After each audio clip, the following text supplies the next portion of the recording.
అదే దగ్గర పడిపోయింది ఇంకా బాగా మరి బాగా సిమ్లో ఇలాగ అనుభవికి ఇలా చేప ముక్క ఎలా గిడిపోద్ది అలా గిడిపోవాలి.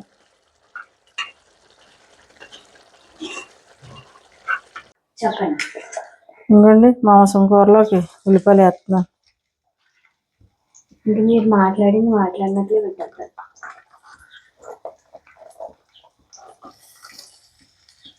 ఇదేమో ఉల్లి చట్నీ.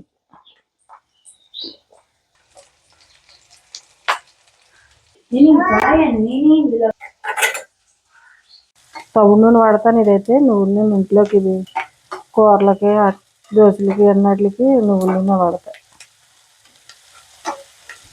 ఇంటిదంటే హాస్పిటల్ అంటే పరిగెట్టి కన్నా మనం కష్టపడి చేసుకుంటే ఇంట్లో హాయిగా తినచ్చు. అయిపోద్ది. అవి అయితే గమ్మున ఆగో ఉప్పు వేయాలి. మళ్ళీ ఈ గమ్మున నీరు దిగాలంటే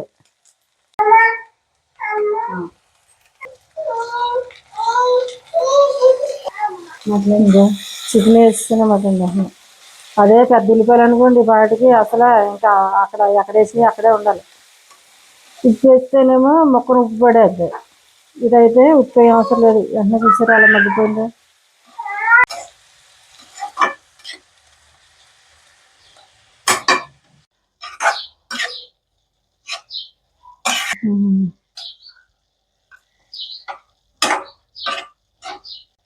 ఇంకా మొక్కలు బాగా చిన్నవి అయిపోయాయి కదా. ఉడికినప్పుడు ఇంకా చిన్నవి అయిపోతాయి.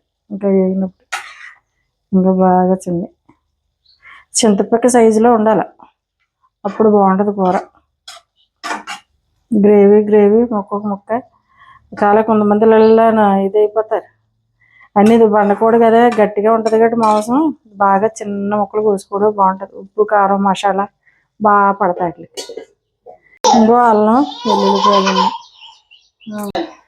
ఇంకో అల్లం వెల్లుల్లిపాయ ఆడి మసాలా పొడి ఆ తర్వాత వేస్తాను.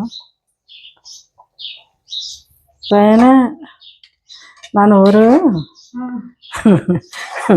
చిన్నది వస్తుంది. చికెన్ మసాలా అనమాట.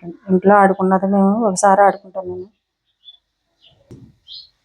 అంటే పావు కేజీ కదా చికెన్ అని కొంచెం వేసాను. స్పూన్నర వేసి. చికెన్ మసాలా అంటే ఏమేమి వేసారు చెప్పండి. చికెన్ మసాలా అదే దాల్చిన చెక్క లవంగ మొగ్గలు యాలక్కాయలు గసగసాలు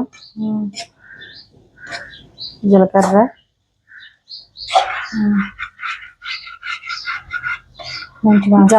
జాజి పువ్వు ఉంటుంది కదా అనాస పువ్వు కొద్దిగా అంతే. చాలా మంచి వాసన వస్తుంది. మేము కారంలో వంటలు అవి వేసుకుంటాం. అందుకే బాగా కారం.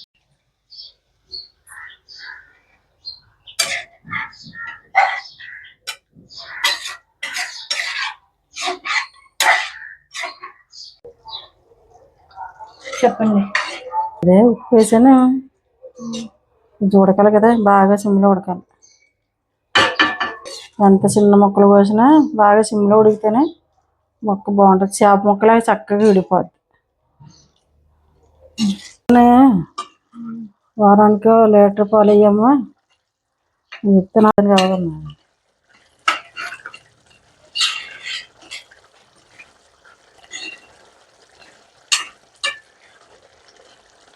ఇలాగ అనుభవికి ఇలా చేప ముక్క ఎలా విడిపోద్ది అలా విడిపోవాలి.